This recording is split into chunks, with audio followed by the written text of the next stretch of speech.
Good morning, everybody. I am so excited to be with you all on this glorious Lord's Day, which is also Earth Day. Can we just clap it up for Earth Day? Earth Day.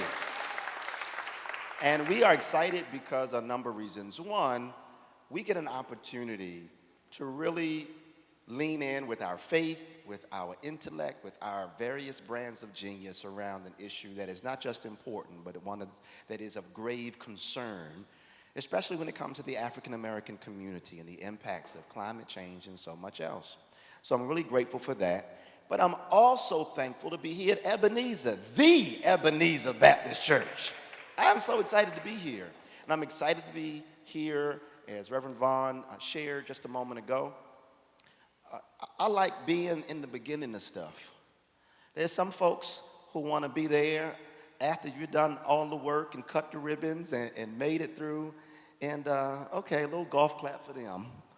But what I really love is when people show up in the beginning, show up in the basement and build and grow together. And that's exactly what I feel in this moment. That when I look around this room and I look at this dynamic panel, I see people who have gathered in the beginning of something. And I want you to fast forward in your minds just a little bit, 5, 10, 15 years. Go forward and then imagine what you will feel like when you push the rewind button of your mind and the fruit of some dynamic food justice work is happening here. You will be one of the ones who will say, I was there. At the beginning, when the seed was planted, I was in the room. So give yourselves a hand for being there in the beginning. Finally, I'm grateful. Ebenezer Baptist Church members feel like cousins to me. I know we just met, but y'all feel real familiar to me. And I just want to thank you for your hospitality and your warmth. The dynamic staff of this church that has been working with us as well. It's been amazing to be here. I'm going to get on out the way now, y'all, because there's some goodness that's about to happen on this panel with these dynamic folks who have gathered here. We wanted to have a discussion that's entitled Bigger Than the Next Meal. Because for so many of our churches and community organizations, there's a lot of focus on providing direct service, food, charity for people in need, and that's wonderful. But have you ever noticed how some folks who receive support, and I've been in some of those lines in my life, I'm not ashamed to say, I've been in some of those places where I've needed support, but I never wanted to stay there. And the current system that we have has a hole in the bucket that keeps people in an unhealthy pattern and cycle in so many ways. And this panel is going to bring the kind of information from their various lanes and brands of genius to help us not only plug the hole, but point us to a better way altogether. And so as you listen, we're going to learn together, but also be thinking about, where is my entry point to this work? Raise your hand if you played and did double dutch growing up. Where my double dutchers at? You know, with double dutch, you don't just jump into the rope all willy-nilly. You stand there and go like this. And you got to wait for that right moment. Reverend Vaughn talks about timing a lot. I love it. You got to wait for the right time and the right opportunity to jump in. And then once you get in, you better move those feet. You better move them. I want you to be not just idle observers, but I want you to feel like this. And I want you to listen when the farmer says something. If that's your cue, go ahead and jump in. When the doctor says something, when the food justice folks say something, I want you to be looking and listening for, where's my entry point that I can help to start or expand in my sphere of influence. I asked my dear brother, who's the president of ITC, to come to moderate this discussion. I truly believe, and I've called him this privately, publicly, it don't matter, I believe it in my heart. This man is like the Howard Thurman of our generation. And I honor him in the spirit and the gifting that's on him. And I knew he was the perfect person for so many reasons to help to hold this kind of conversation with this brand of genius here. And so if you would you clap for my brother as I turn it over to him, Reverend Matthew Williams, president of ITC.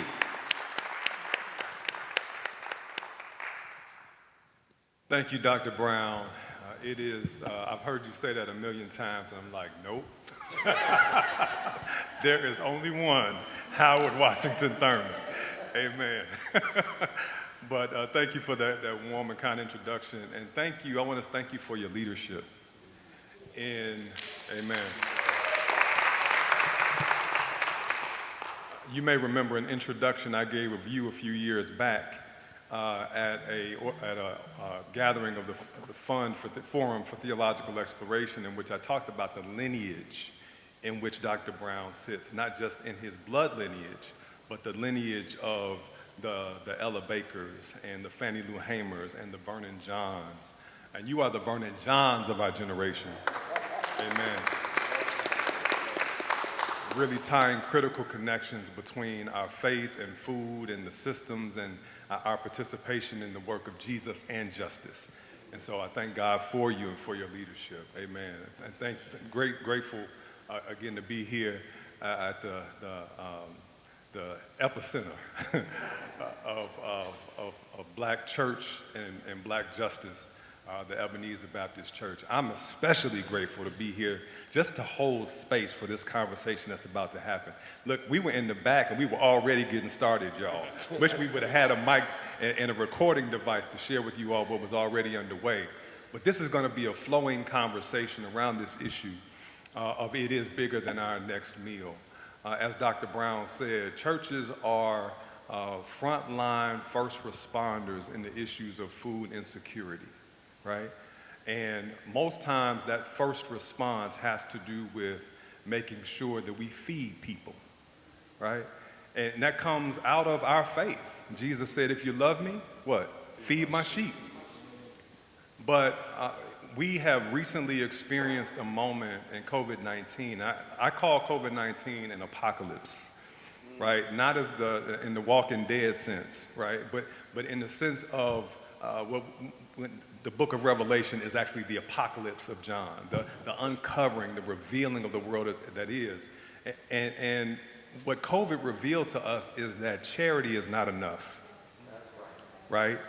We can't focus just on symptoms. We've got to look also at systems, right? And so this is an invitation, as Dr. Brown would say, for us to go upstream, right? To look at the sources that have created the symptoms that we're dealing with. And so again, on that note, I am ecstatic to be able to hold space for this conversation to emerge among this panel. And so before we get further into the what, I want to invite the who to show up and to announce yourself into the space. And so I want to start with Dr. Angelique Walker-Smith. And I want to invite you just to say who you are, say a little bit about your work, and how you approach this conversation. First, I just want to thank you so much for the invitation. Bread for the World is here. I'm representing Bread for the World. Dr. Vaughn, Dr. Williams, Dr. Brown, shout out to all of you. Thank you so much. I am the Senior Associate for Pan-African and Orthodox Faith Engagement at Bread for the World in Washington, D.C. And we do public policy on Capitol Hill and with the President's Office and government agencies around the things we're talking about today. I also had the profound honor of recently being elected as the president, one of the presidents of the World Council of Churches, the one from North America. I'm the first woman from the historic Black churches to be elected in this profound role.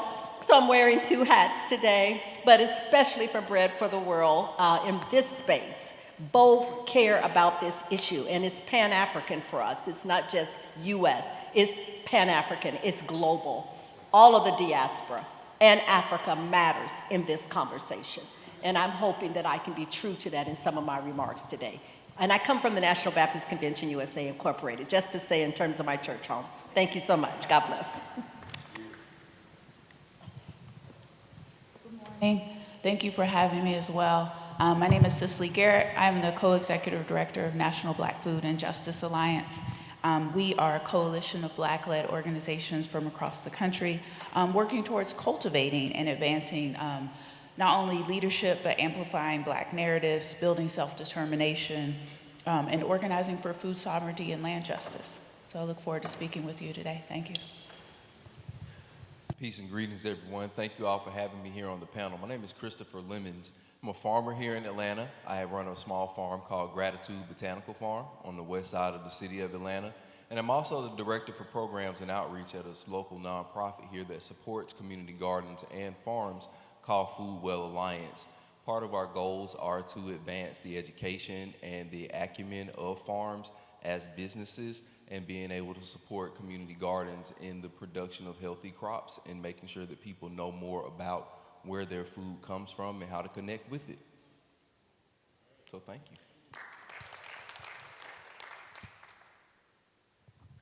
Good morning, everyone, and glad to see you all here, and thank you for inviting me. I'm Dr. Karen Goodlett. I'm a practicing internist at Kaiser Permanente in Atlanta, Georgia. And I've been in Atlanta since 1991, and for years I've treated, internists, we call ourselves doctors for adults, so 17 and over. But most of the people that come in to see us are sick. They're not the younger ones. Older people, middle age on up. And so in internal medicine, as many fields of medicine, we're trained to treat disease. And treatment means drugs and surgeries and procedures. And that's what we do, and we do it to the best of our ability. And I think that's great, but it's not enough. So at some point, the medical field, we've gradually begun to realize that this is not sustainable. They say that the disease in our country is going to bankrupt this nation.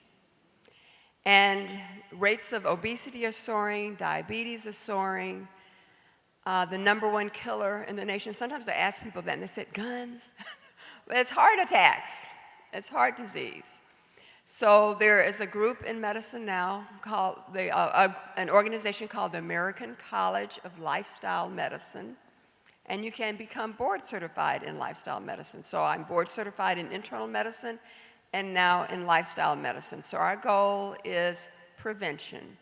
And it's not a new notion. An ounce of prevention is worth a pound of cure, but we kind of ignore that. But it's time to pay attention to it. So we want to prevent disease. We want to reverse disease. We want to promote health. And that's my new passion in medicine. Instead of spending the rest of my career handing out prescriptions, I want to hand out ideas to eat healthy foods.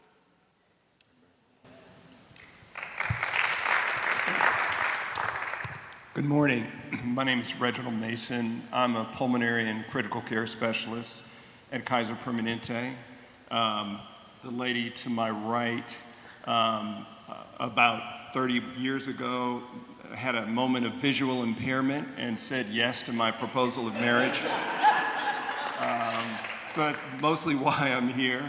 I'm glad to see this wonderful group assembled here. I see there's a lot of wisdom in the group. I see Ethel Richards, who is a food guru and thought leader in the area of food.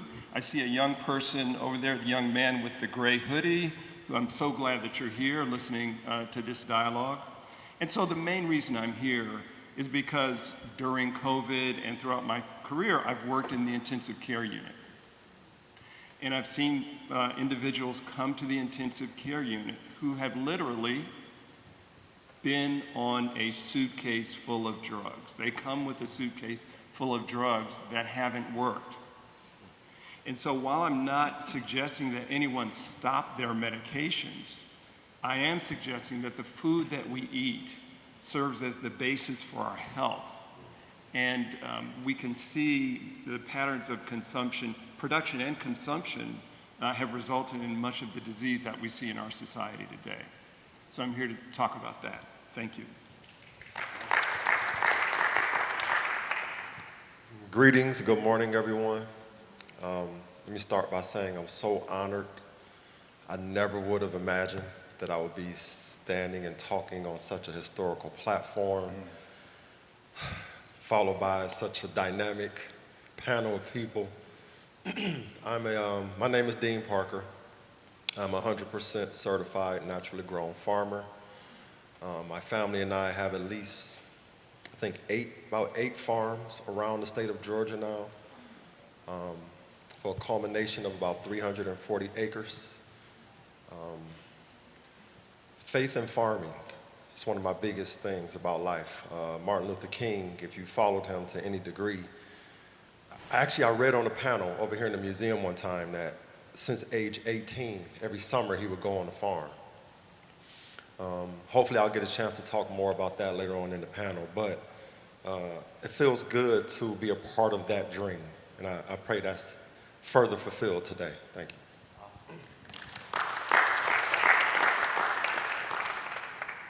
You ready?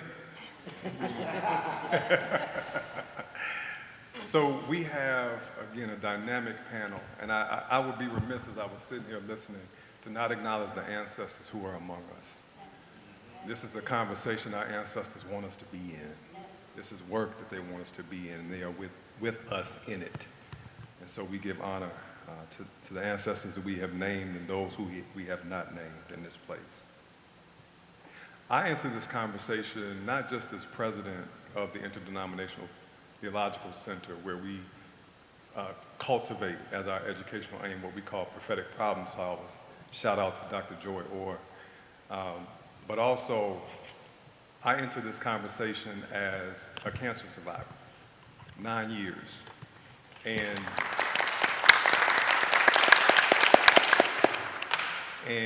for me, food was a critical portal into transformation.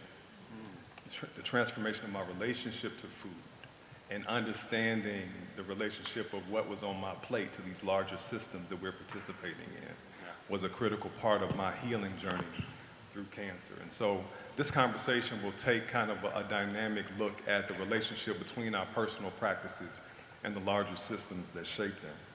And so to start this conversation, let's establish some basic terms, right? Some definitions, so we all know what we're talking about, right? And I'm just gonna throw them out and allow you to pick them up. And I'll ask Cicely to start. But terms like, you hear all the time, food desert, right? Food apartheid, food sovereignty, food insecurity, stuff like health and healing, what those things really mean. I want to invite you to just talk about let's establish some definitions around those basic terms. Yeah, so language matters, and how you define or regard something also colors your response to it. So, in our work, I don't actually use the term food desert, and haven't for quite some time. Partially because a desert is a naturally occurring thing in nature, and a food desert is 100% not a naturally occurring thing. It is very intentional and very destructive in nature of how they came to be. And so by calling it a desert, it sort of softens people's thoughts about it, and I don't think that we should have any misconceptions about how a food desert came to be. I also never liked the term even before then because it does not acknowledge the work of people who are there. Like, I haven't been to any community here, overseas, wherever, where there aren't people actively working to improve the life of people within their own community. And while they may not have all of the resources and things that they need, to say it's a desert is the absence of, and that's not true at all. It's not a true depiction of what is going on. And so I think a more accurate term for that is more like food apartheid. And so that's a very systemic destruction of Black self-determination and our own agency over our food systems.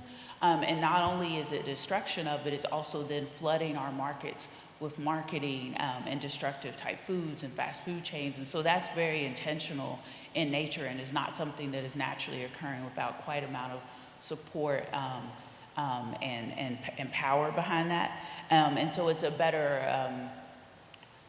thought process around the structural inequities that you'll see within the food systems, especially as they show up in our communities.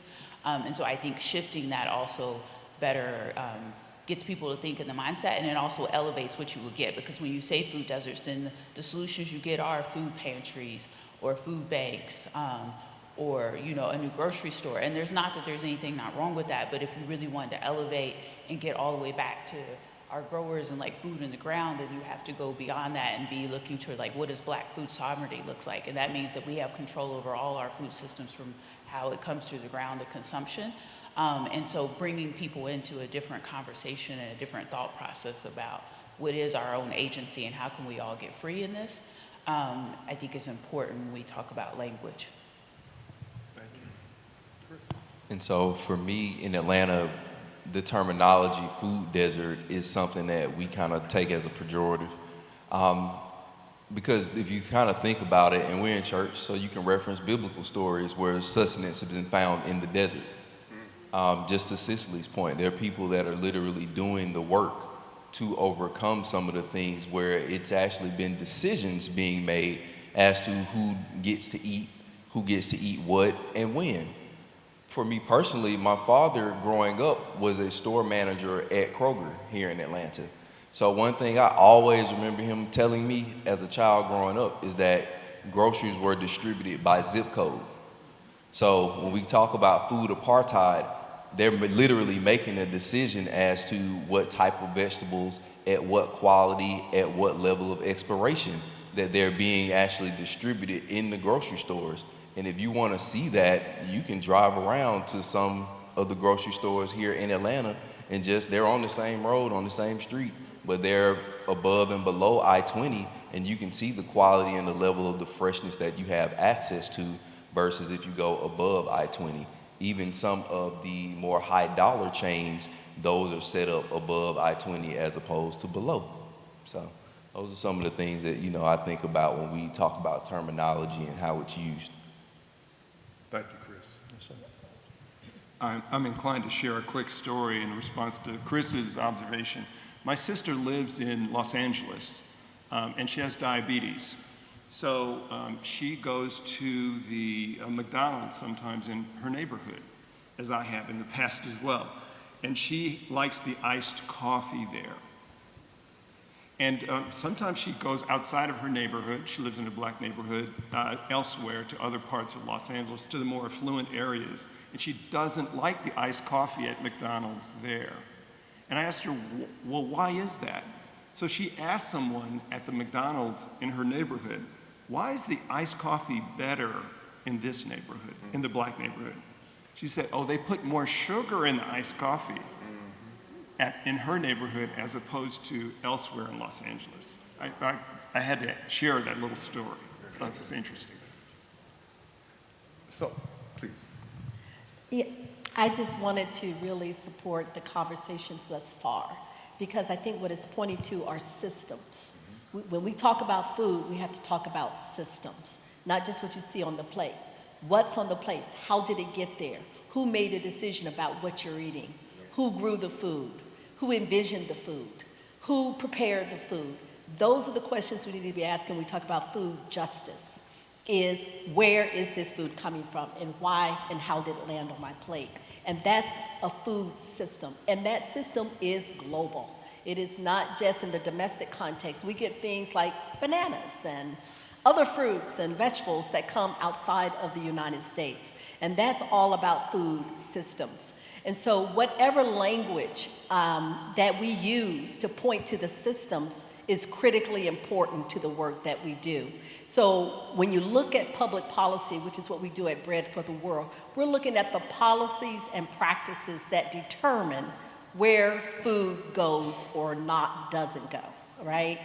So that's going to be important to how we think about what's on your plate and what voice do you have to ensure that the food on your plate is representative of you. That it's not food, but it's nutritious food, right? Where is that nutritious food coming from? And absolutely, Black farmers are key to unlocking that door, because Black farmers are you, all of you. You can grow in your apartment. You can grow in your urban community, develop a co-op. You are in a position to determine what's on your plate. And it's not just going to Kroger or some other place. We want to talk about sustainable life. Sustainable life means you take agency over what it is that you are eating, because it will have everything to do with the kinds of diseases that my sister has just said in the end. It's in your interest to exercise leadership. I'll leave it at that point. Excellent. Thank you so much. So food sovereignty seems to suggest an alternative system, right? So talk a little bit about how you understand food sovereignty and the systems that support it. Gladly, thank you. I think one of the things that's gravely overlooked, I want to bring up Tulsa, Black Wall Street. You know, we're very familiar with our people owning a lot of their own, but the conversation of who the grocery store bought his milk from is never had. Who he bought his leather from is never had. There were black farms surrounding Tulsa, and being able to buy resources that you grow yourself from your own, that's systemic. You know, when you look around for, let's just stick with small commercial farmers. What I mean by small is 100 acres or less. Few and far between. You know, there's an abundance of us when it comes to the urban setting. But there needs to be a push to take those like myself, this brother here, who are qualified, and force them into I don't want to call it a slavery, but we love what we do, but you know, it's in our hands the responsibility to produce more. We understand that these systems are in place, and sitting around talking about them hasn't gotten us anywhere. We have to start the action. Now, I will say this, and I'll be done. Food sovereignty for me has created a bit of a challenge. Because my family, we have our own chickens, cows, sheep, goats, food, all the above, the quality is way up here. Now, when I leave those areas, I'm kind of starving a little bit because I refuse to settle. You know, so I got to package food and take it with me and ration that food because the diseases and the quality of food that's out there, I know systemically it's there to cause damage. So, you know, we all have a bigger responsibility. For those of you who are parents or influencers in some kind of way, it's time out for the sports. Farming is a sport too. You work all the same muscles, maybe more. I found myself stronger than some athletes in some areas. So it occurs to me as we're talking that one critical element of food sovereignty is bodily sovereignty, right? In terms of really self-determining how we eat, the practices that we undertake. So in terms of health and healing, I want to invite the physicians on the panel to talk about what's the bodily and the practical element of this food sovereignty question. And I think that's a great question, and it's kind of complex and sometimes controversial, because on one hand I hear, you know, diseases in the Black community. It's because of our neighborhoods, lack of food access, you know, lack of finances, and all those things are true. But I still can't, you know, maybe as a physician who's treating people, I still wonder, what is our individual role?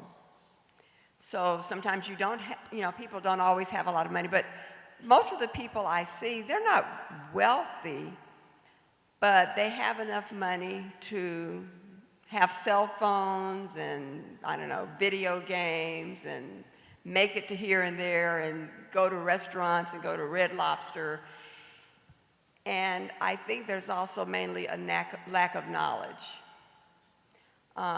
You know, there are certainly some people who are just so poor that they have to have handouts all the time, but there's a large group of us that can make healthy choices. And I think that's the majority. And sometimes I go to medical meetings and I see physicians, white and black and all colors, who are not healthy appearing. And it breaks my heart when I see a significant number of my African American sisters who are the largest in the room. And we can't blame that on lack of finances. So there is something else missing in terms of what we're doing to help promote our own health and the choices that we make.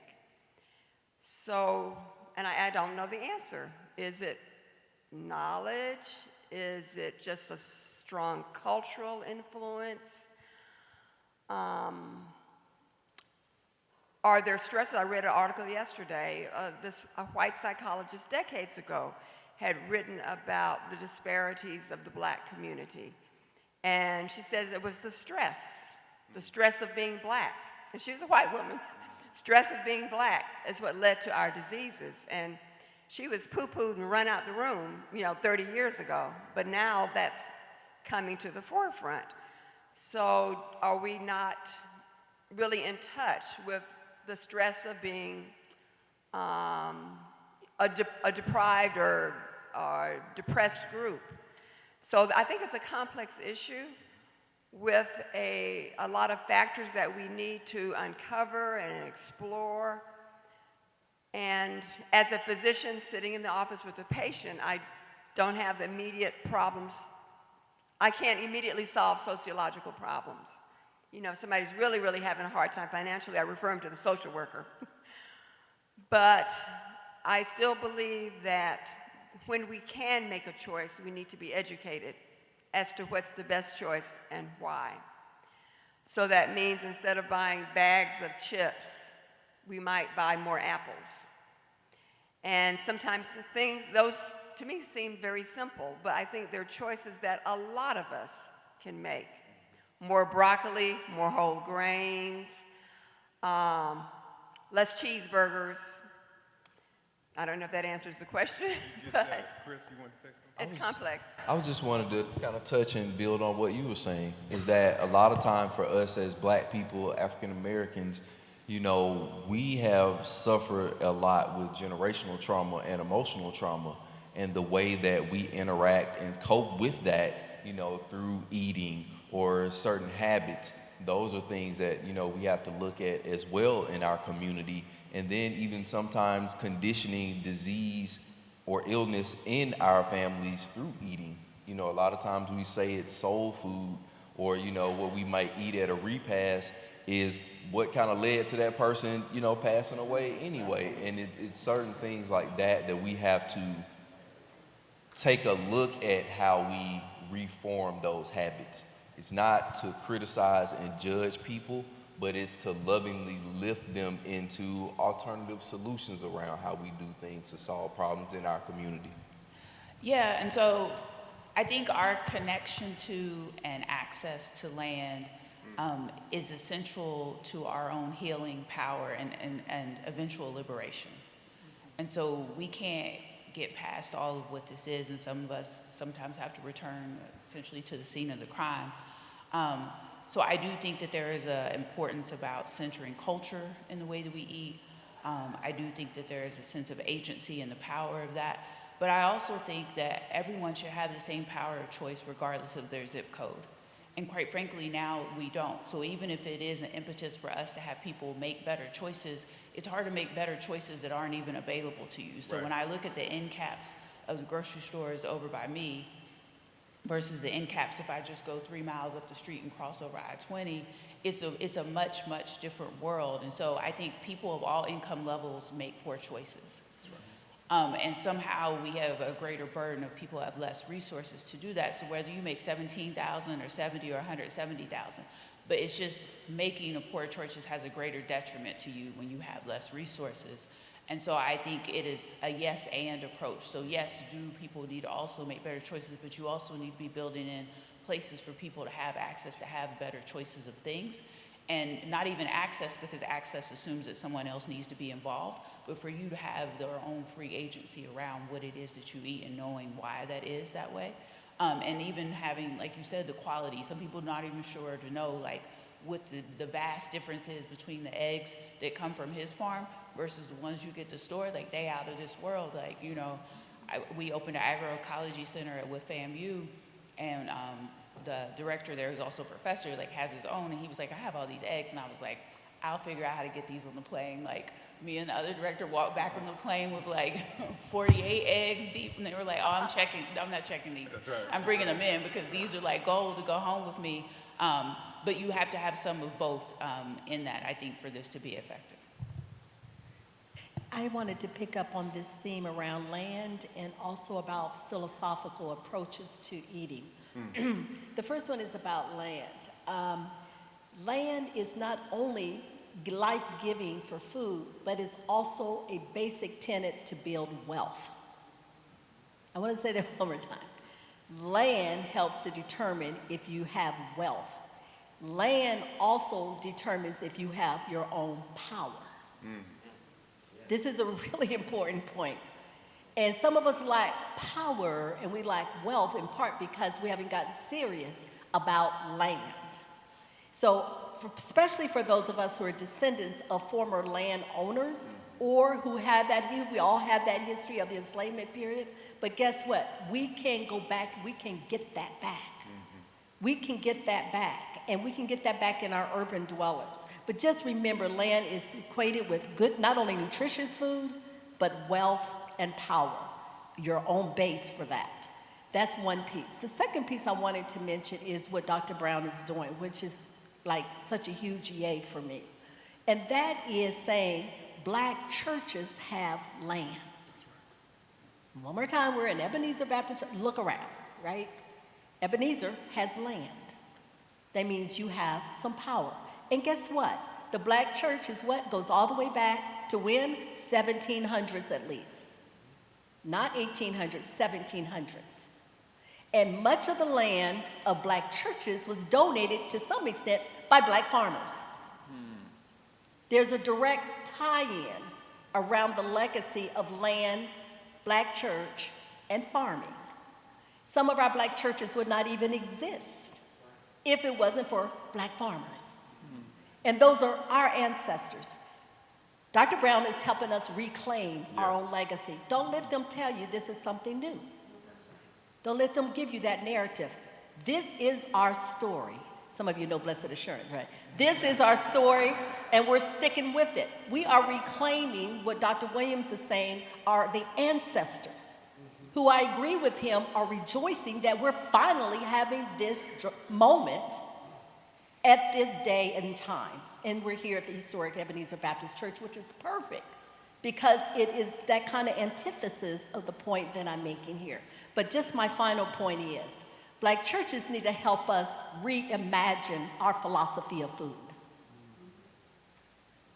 We used to do a better job in those older days, actually, because Black farmers were so close to us. At the beginning of the last century, we owned 19 to 20% of the farmlands. You know how much we own now? Less than 1%. We've lost ground. Yes, we did the Great Migration. Yes, we did. Yes, we did all of that. We wanted better opportunities. I totally get it. You wanted to get out of terror. My parents wanted to get out of terror. I'm not mad at you. I totally get it. But this is another moment. Yeah. And we need to fight for what belongs to us. And my last point about that is the government has a role to play in all that. Because unfortunately, government has not been as faithful to our legacy. And so, how many of you just did this April 15th thing? I mean, I'm just asking a question. How many of you just did the April 15th thing? You know what it is, paying taxes.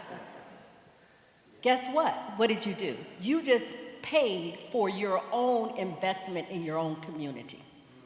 And we have to be real serious about that. That is not charity. You pay on the 15th of April. That's your money. You are a shareholder. You are a stockholder in this country.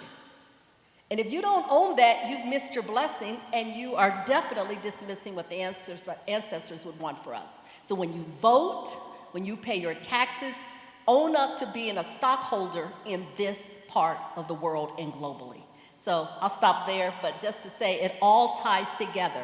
We need to reinvest the money we've already paid into our communities and make sure the land and all the rest is representative of what is good for us.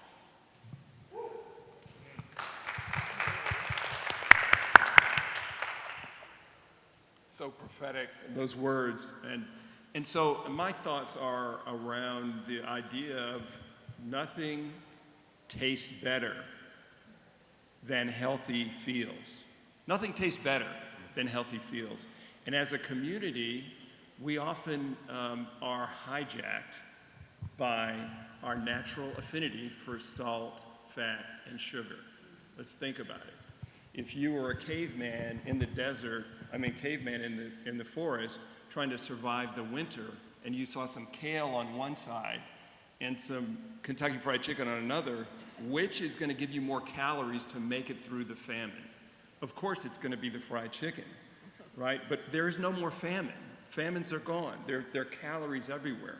They're very low value calories, but there are calories everywhere. It translates, I believe, into our epidemic of cardiovascular disease, obesity, diabetes, and cancer. And so let's think about one concept. There's something that you can do to help prevent death from colon cancer. It's a medical procedure. Has anyone ever heard, or has anyone ever thought about what procedure that is? Colonoscopy. Okay.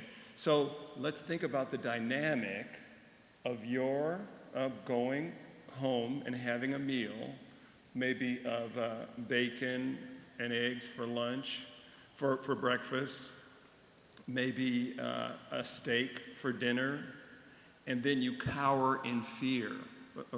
Bacon, a steak, those are class 1 carcinogens. They actually lead to colon cancer.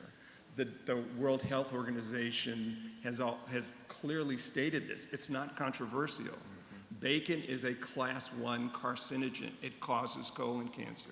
So what do? We eat the bacon, and then we cower in fear about getting colon cancer, and we go to the doctor and pay our $250 copay so we can get our colonoscopy. Does that sound like maybe a little bit of insanity? Just a little? We have to think, and I'm going to challenge this panel. You can go to Walmart and get some kale and some spinach and some strawberries and some tofu and be regions healthier than going to that end cap and getting that highly processed and carcinogenic food. So we have to think about the choices that we made. Dr. Goodlett pointed it out. We have to start thinking about those choices and thinking about the marketing people making hundreds of thousands of dollars per year to learn how to hijack us to buy those Hostess cupcakes. That's destruction in a package. Let's not partake. That can be step 1. It can start an hour from now. Dr. Mason, as you were talking, I thought about something someone said to me one time, which is, don't judge my choices if you don't know my options. Yes. Right? And I'm thinking about, Cicely, our neighborhood where ITC is situated, where Walmart just across the street from ITC and just across the street from the Atlanta University Center just closed. That was the only grocery store in that zip code. Wow. So now what are our options on the corner of Martin Luther King? I mean, this is interesting. The corner of the streets named after Martin Luther King and Joseph Lowry. Wow. It's a gas station. It's a Zaxby's. It's a Kentucky Fried Chicken. It's a Chick-fil-A. That's what we have at the nexus of MLK and Joseph Lowry. Right? So there's a deep relationship between how we think about ourselves and think about our bodies and the lived environments that we inhabit, right? So I'll say this, and I want to offer this back up to the panel for some conversation. As I think about my own journey, right? Yes, food and movement to a whole food, plant-based diet was critical for me, but food was not the first step. When I faced that cancer diagnosis, the first step for me was clarifying whether my life was worth saving. And that grounding in worthiness was the basis that made everything else possible. But to ground in that worthiness, I had to detox a whole bunch of theological, sociological, and otherwise understandings that I didn't know I had still had in me, right? In order to be able to move in a way that actually not just saved my life, but allowed me to thrive and flourish.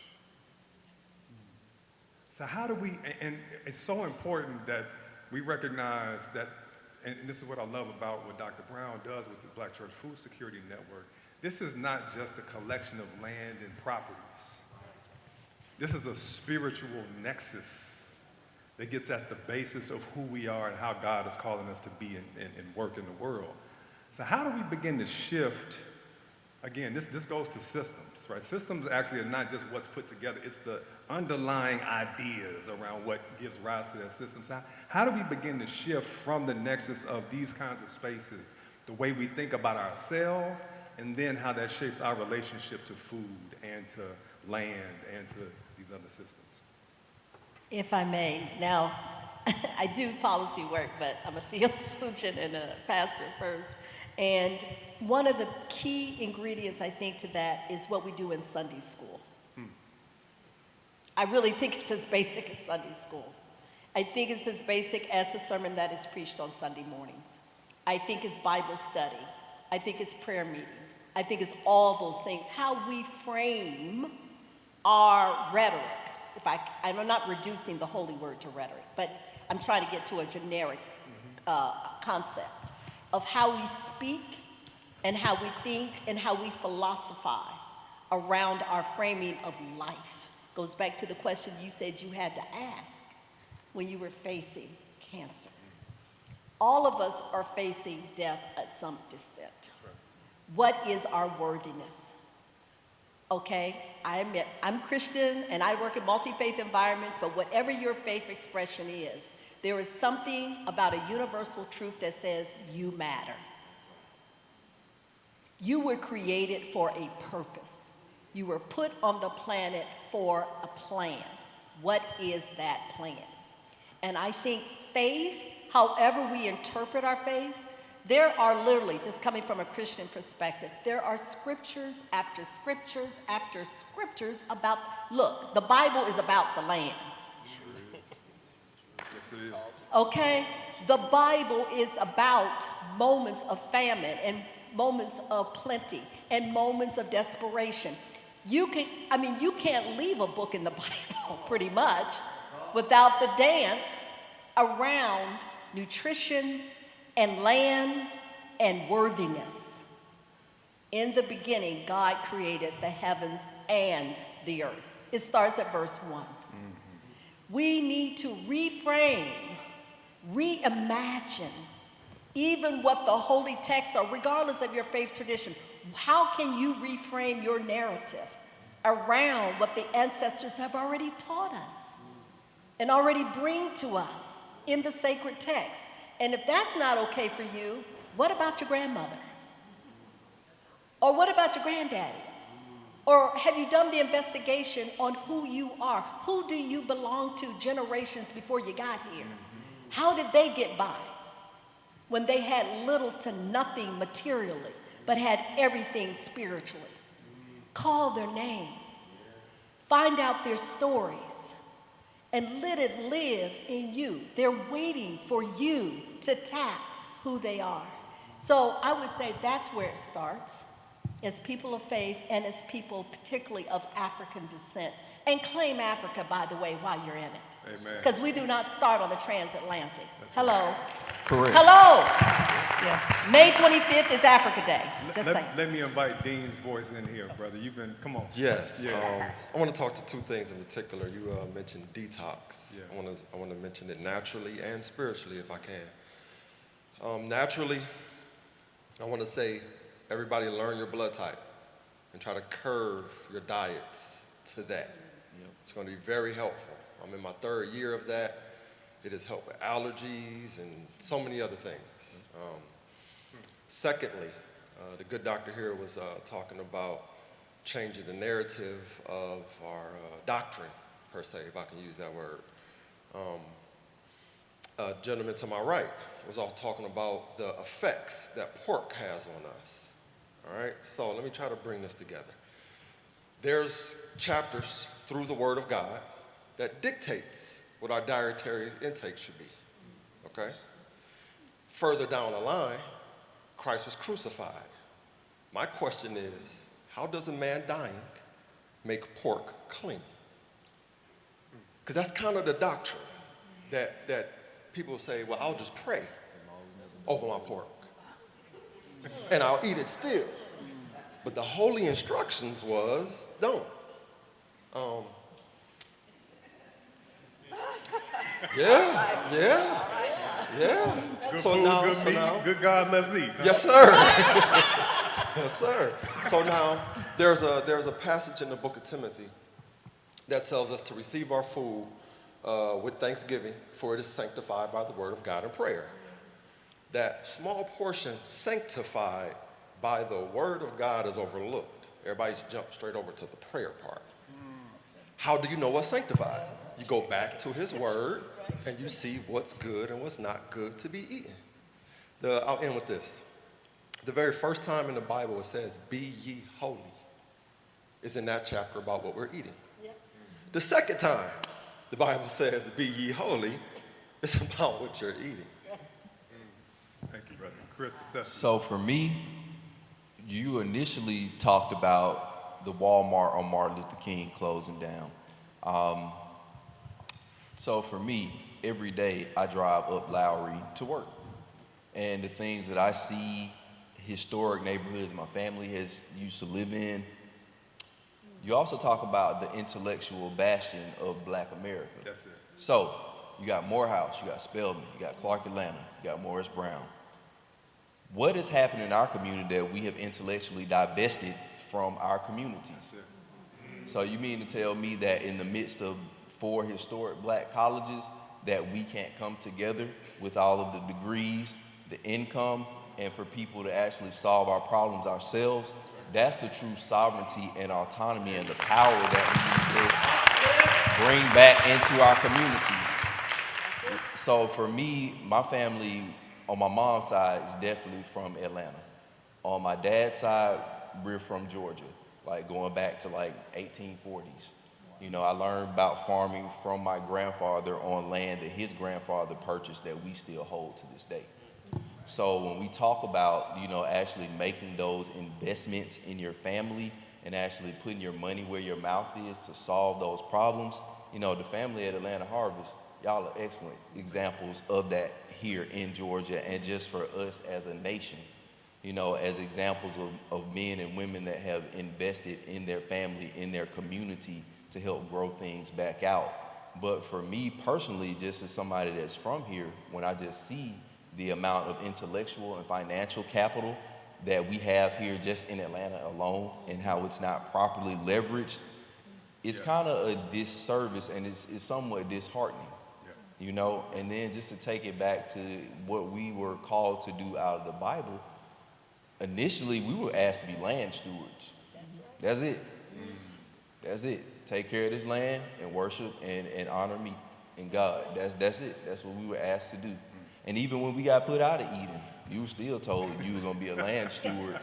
But now it had been called out that every time you go into that ground, you're going to get less and less, less and less. The law of diminishing returns was already established. And then for us as farmers, when we talk about soil stewardship and replenishing and building out healthy soils, and you look at the amount of depletion from nutrients in soil, I think as an example, if you were living in maybe like 1920 versus today, you would have to eat 20 apples from the 1920 apples. Well, our nutritional load is higher going back into the 20s versus now. So in order for you to get those same nutritional loads, you have to eat a whole bunch of our apples and things that we have today versus just eating one. So. Yeah, so you asked what we could do, and so I'm a proponent of therapy for everyone, because we need to do important work together, and we can't do that work together until we acknowledge the trauma that we have all incurred and continue to face, and then heal from that, because if not, then it shows up and shows out. Discourse will take us off track about where we need to be and other stuff, and that's what they want, but it makes it harder for us to be together. And so I think that there is power in us coming together, like Chris said, but we also need to heal and acknowledge like what has happened to us before we get there. And I do think reconnecting with the land is there, but we also need to do some individual work before we can do work together. I also think to elevate it beyond what Chris talked about, like land stewardship. So this concept of individual land ownership has only come about since we've been here in white dominant world, and there's a lot of power attached to it, but that's not what this was ever invented to be. Even our indigenous people thought about being land stewards. This earth is for everyone. It's not meant for us to be owned or to leverage in power, and so if we can get back to us being stewards of the land as we think about this on Earth Day, and our job is to be keeping this, and you know, the younger generation is as brash as they are because they feel like we're not leaving them nothing. There's not gonna be earth and stuff for him because we haven't been good land stewards. And with that, we can think of other creative ways for us to have land that is stewarded and not based on ownership. And so you have community land trust and other visions of how we can bring land back together and cooperatively work that I also think will be our solution. So right now, you know, I think we went through a period of trying to change or alter the system, which I don't think there's not value in that, but I also don't think those systems were ever created to work for us because they aren't built on the values and the culture and the things that we uplift. And so in order for us to fully get there and to reach a point of liberation, I think we have to have things that are rooted in what we are rooted in and not trying to play their game. We need to create what is our own and come from that if we are to ever truly be successful and I think to truly be liberated. Thank you, thank you, thank you. We have a few minutes remaining before we turn to, was there one more comment? Oh, I was touched by what you said about connecting with therapy, Ms. Garrett, and I agree. And we've been talking about systems. So I just wanted to say that when you eat a piece of celery, it has a lot of fiber in it. And when that fiber gets broken down in your gut, it feeds your gut bacteria. And this is an internal system I'm talking about. And those gut bacteria produce, with eating the fiber, produce something called short-chain fatty acids. We know that short-chain fatty acids in your gut, because of that piece of celery you ate, elevate your mood. And so as part of that journey toward therapy, toward a mental